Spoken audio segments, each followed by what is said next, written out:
Doctor ইউনূসের এই যে মন্তব্য যে আইন শৃঙ্খলা পরিস্থিতি খুব ভালো আছে, এই ব্যাপারে আপনার প্রতিক্রিয়া কি আসলে?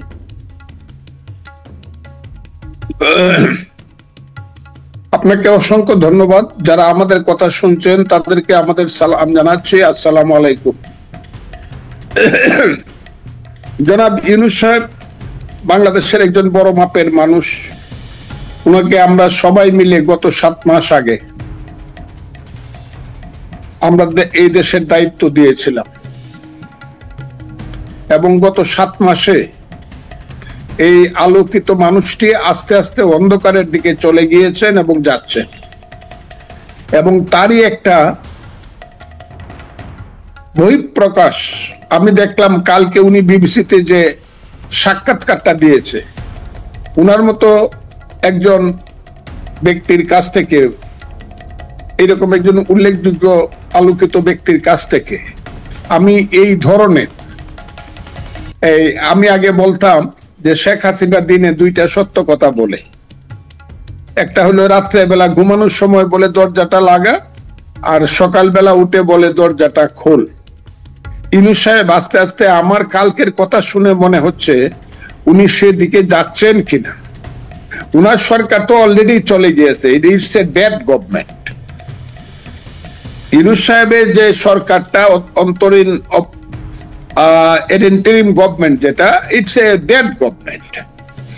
হ্যাঁ, এইটার যারা উপদেষ্টা মন্ডলী বা মন্ত্রী মন্ডলী তারা এইটাকে নিয়ে একটু এনজয় করেন, মজা করেন, সুন্দর পোশাক পরেন। যে নারীরা আছেন ভদ্র মহিলারা তারা সুন্দর শাড়ি পরেন আর একটু ঘোরাফেরা করেন। উনাদের একটা ভিন্ন একটা এজেন্ডা আছে, যে অন্ধকারের যে এজেন্ডাটা আমার কাছে মনে হয় অন্ধকারের একটা এজেন্ডা। উনারা ওইটা নিয়ে ব্যস্ত আছেন।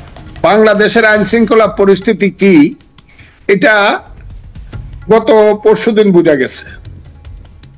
এই যে মব জাস্টিস বলেন আর মব মুভমেন্ট বলেন, এই দেশে যা হচ্ছে এটা অকল্পনীয়, এটা কোনোদিন আগে ছিল না।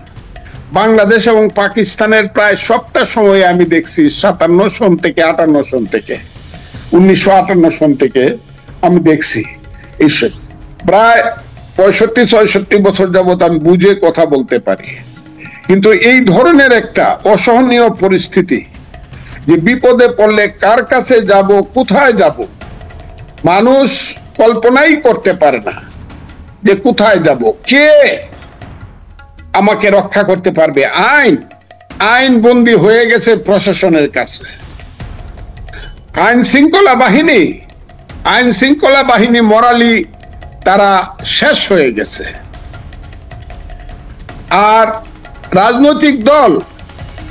রাজনৈতিক দলগুলোকে ধ্বংস করে দেওয়া হচ্ছে।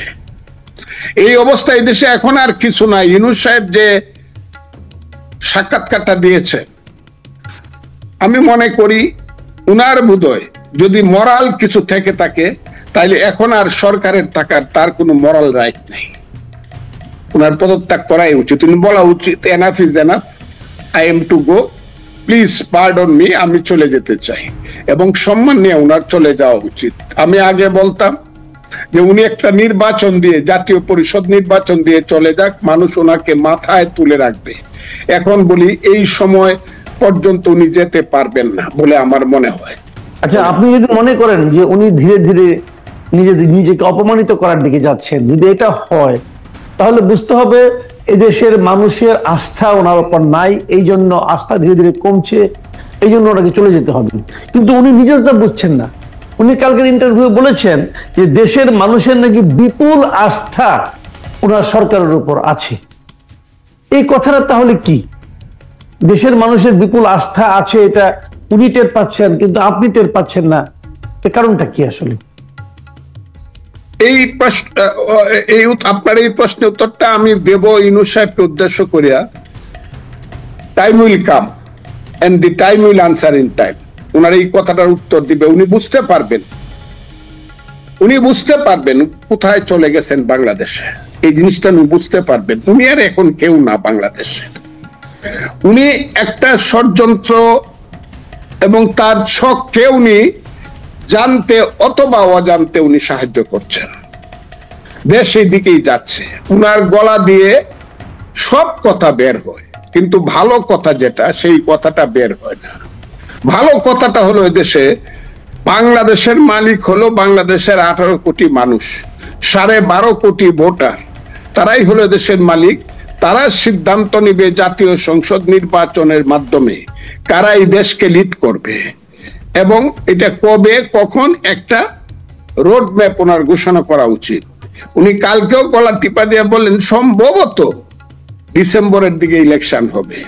আর একজন ভদ্র মহিলা, যাকে আমার দেখলেই মনে হয় আল্লাহ তুমি মাফ করো আমাকে, এই শ্রেণীর ভদ্র মহিলারা বাংলাদেশের মন্ত্রী হবে, এটার জন্য যুদ্ধ করছিলাম,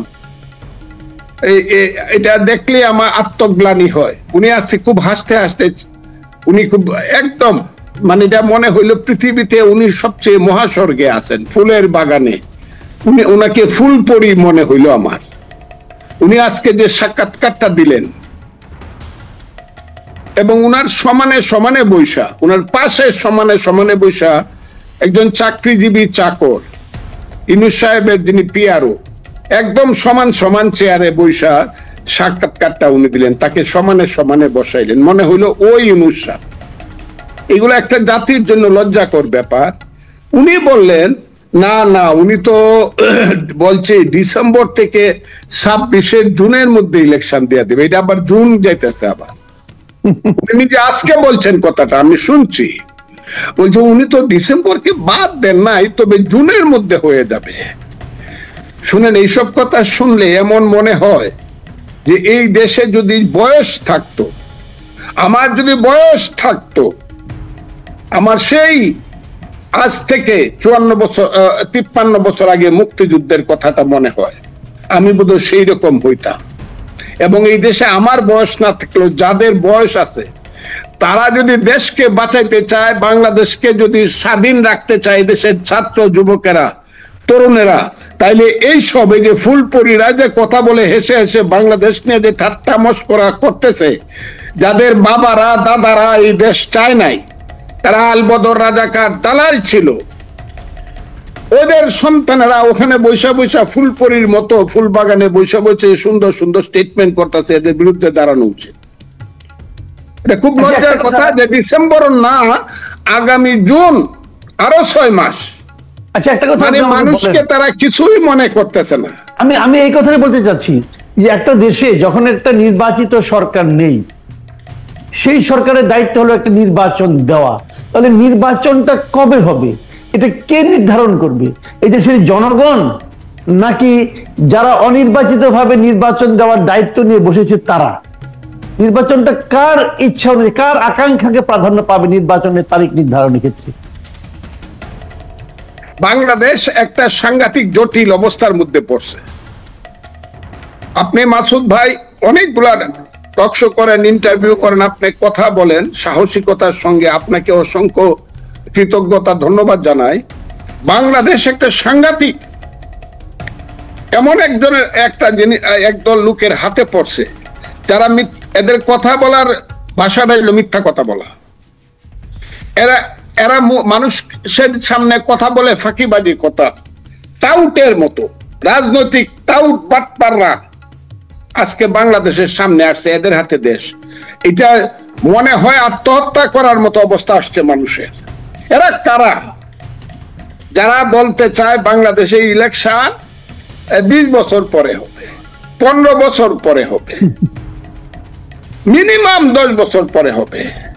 ওই সব ছেলে পেলেরা এখন তো বুঝে যাচ্ছে এরা যে দলটা করছে এটা তো হইলো জামাতে ইসলামের তরুণ দলের এক্সটেনশন। জামাতে ইসলামের একটা দল আছে ছাত্রদের শিবির, এবং জামাত ইসলাম জানেন নিজের নামে জীবনে কোনোদিন ক্ষমতায় আসবে না যতদিন মুক্তিযুদ্ধ কথাটা থাকবে। পৃথিবীর ক্যালেন্ডারে 1971 সন যতদিন লেখা থাকবে ততদিন জামাত বাংলাদেশের স্বাধীন বাংলাদেশে ক্ষমতায়, যদি পরাধীন হয় সেটা ভিন্ন কথা, স্বাধীন বাংলাদেশের ক্ষমতায় আসবে না। কাজেই তারা বিভিন্ন ক্যামোফ্লেজ করে রং বেরঙের দল সাজাচ্ছে, এবং তাদেরই একটা তরুণ দলের নাম হইল যে এই যে নাগরিক নাগরিক পার্টি, না জাতীয় নাগরিক নাগরিক পার্টি, এটা হলো তাদের তরুণ দল, এটা হলো তাদের ফেস। এই ফেসের মাধ্যমে এখন বাংলাদেশের সমস্ত কথাবার্তা বলাবে এবং বাংলাদেশের স্বাধীনতা সার্বভৌমত্বের সর্বনাশ করবে। এই কথাটা আমি বলে দিলাম, কারণ এরা যে ধরনের কথা ওই ফুল দিতে গিয়া বলে, এরা ফুল দিতে গেল কেন? এরা কি বাংলাদেশ বিশ্বাস করে? বাংলাদেশ বিশ্বাস করলে কি এরা কি বলে সেকেন্ড কি রিপাবলিক এত থাকে না? আমি তো উম্মি মানুষ, লেখাপড়া জানি না তো। সেকেন্ড কি সেকেন্ড রিপাবলিক বলে, সেকেন্ড রিপাবলিক, হ্যাঁ সেকেন্ড রিপাবলিক বলে। ওই বেটারা সেকেন্ড রিপাবলিক তো পাকিস্তান, ওখানে যাস না কেন? ওই করাচি যা, লাহোর যা, রাওয়ালপিন্ডি যা, ইসলামাবাদ যাই, হ্যাঁ নাকি? আল্লাহ রে ছেলেরা, তোমাদেরকে কে যে কি শিক্ষা দেয়? বাংলা ইংরেজি গুলা শিখছো, সুন্দর সুন্দর ইংরেজি, হ্যাঁ? তুমি তো স্বীকারই করো না বাংলাদেশে একটা সংবিধান আছে, যে কারণে তুমি বলো গণপরিষদ ইলেকশন হবে। হায় রে বাবারা, গণপরিষদ রিয়েল গভর্নমেন্ট থাকতো, তোমাদের নামে মামলা হইতো, দেশদ্রোহিতার মামলা হইতো। তুমি স্বীকারই করো না। সেকেন্ড রেভলিউশন চাও, সেকেন্ড রিপাবলিক চাও, আর অর্থাৎ এইটা কোনো দেশ না। তোমরা দেশে কোনো সংবিধান নাই, তোমরা গণপরিষদ ইলেকশন দিয়ে সংবিধান কি বুঝাইতে চাও আমাদেরকে? ও বাবারা, কোন বৃন্তের ফুল তোমরা? তোমাদের পারিবারিক বৃন্ত কোনটা? তোমাদের গাছের শিকড় কোথায়? তোমাদের বাপ দাদারা কি মুক্তিযুদ্ধে গেছিল? একটু লিস্টটা দেও আমাদেরকে, না হলে আমাদের লিস্টটা নেও। আমরা কারা? এগুলা কি করতেছো? মানুষকে এত অপমান করতেছো, দেশকে এত অপমান করতেছো কেন? তারা বলতেছে যে ৭২-এর সংবিধান ওটা ছুঁড়ে ফেলে দিতে হবে, নতুন সংবিধান করতে হবে এবং তার জন্য গণপরিষদের নির্বাচন করতে হবে। এই গণপরিষদ নির্বাচন জিনিসটা আপনি কি? এবং তাদের মনে আছে ইসলামিক রিপাবলিক অফ পাকিস্তান। ওই যে পাকিস্তানের জামাতের আমির, তার নাম হইল হাফিজ নাইমুর রহমান। সে তার কাউন্সিলে বলছে যে পূর্ব পাকিস্তানের আমাদের ভাইয়েরা এখন তাদের ভুল বুঝতে পারছে, তারা বাংলাদেশ বানাইছিল, এখন তারা এটা চায় না, এখন আমাদের সাথে এসে মিল হবে, আপনারা রেডি হন। ওই ওদের সাথে হইল ওদের মিল। আমি বলছি বইলা অনেক কিছু আমার হয়ে যেতে পারে, কিন্তু আমি কথাগুলো বইলা গেলাম। এবং আজকে আমি যে কথাগুলো বললাম, রাজনৈতিক দলগুলো যারা বলে না, এই ছেলেপেলেরা, জামাতের তরুণ দল যদি সুযোগ পায় তাহলে দেশকে ওইদিকে নিয়ে যাবে। এবং আজকে আমি যে কথাটা বললাম, এটা 3 মাস বা 5 মাস বা 6 মাস পরে এই বড় বড় দলগুলা বলবে, তখন বুঝবে তারা কত ধানে কত চাল। দেশ ওই দিকে যাচ্ছে। ওই যে একটা ছেলে মাহফুজ আলম বলে রাখছে, দেশ গৃহযুদ্ধের দিকে যাবে। তারা এই দেশটাকে বাংলাদেশ রাখতে চায় না। বাংলাদেশ নামটা যদি কোনো কারণে বিপদে পড়ে রাখতেও চায়, তাহলে মুক্তিযুদ্ধের কোন ধরনের স্ট্যান্ড পয়েন্ট, নীতি, আদর্শ কোনো কিছু তারা রাখতে চায় না, সব শেষ করে দিতে চায়। কারণ তাদের পূর্বপুরুষরা মুক্তিযুদ্ধে বিরুদ্ধে ছিল এবং তারা ওই অপমানের গ্লানির প্রতিশোধ নিচ্ছে এখন একটা সময় এবং সুযোগে। এবং এটার জন্য সবচেয়ে দায়ী হলো হাসিনা, তার সরকার। গত 15 বছরে মানুষের উপরে যে অত্যাচার অবিচার করছে, ফ্যাসিজম চালাইছে, মানুষের গণতান্ত্রিক অধিকারকে হত্যা করছে, তাদের আজকে এমন বিচার হওয়া উচিত। যারা গত 15 বছর দেশ চালাইছে, তারা, আমি যে বলতাম, আমি সবসময়, শেখ হাসিনা,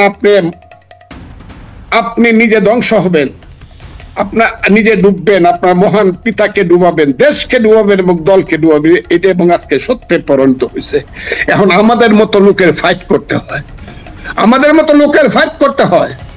আমি কিন্তু বিএনপি হিসাবে ফাইট করতেছি না, বিএনপি হিসাবে আমাদের দলের নেতারা ফাইট করতেছে। আমি একজন মুক্তিযোদ্ধা হিসাবে, আমি একজন আদর্শিক লোক হিসাবে, মুক্তিযুদ্ধের আদর্শিক লোক হিসাবে আমার সমস্ত কিছু জীবন মৃত্যুর মুখামুখি দাঁড়িয়ে আজকে সংসপ্তকের ভূমিকা পালন করছি। আমি দেখতে চাই বাংলাদেশে কি সবাই মীর জাফরের সন্তান নাকি সিরাজউদ্দৌলার সন্তানও আছে। আমি এটা দেখতে চাই। আমি দেখতে চাই এই বাংলাদেশে কি সবাই সাম্প্রদায়িক অমানসিক শক্তি না ধর্ম নিরপেক্ষ গণতান্ত্রিক শক্তি, অসাম্প্রদায়িক শক্তি, মানুষের শক্তি। শুনো হে মানুষ ভাই, সবার উপরে মানুষ সত্য এই শক্তি আছে কিনা এটা দেখতে চাই। যদি না দেখতে চাই, একদিন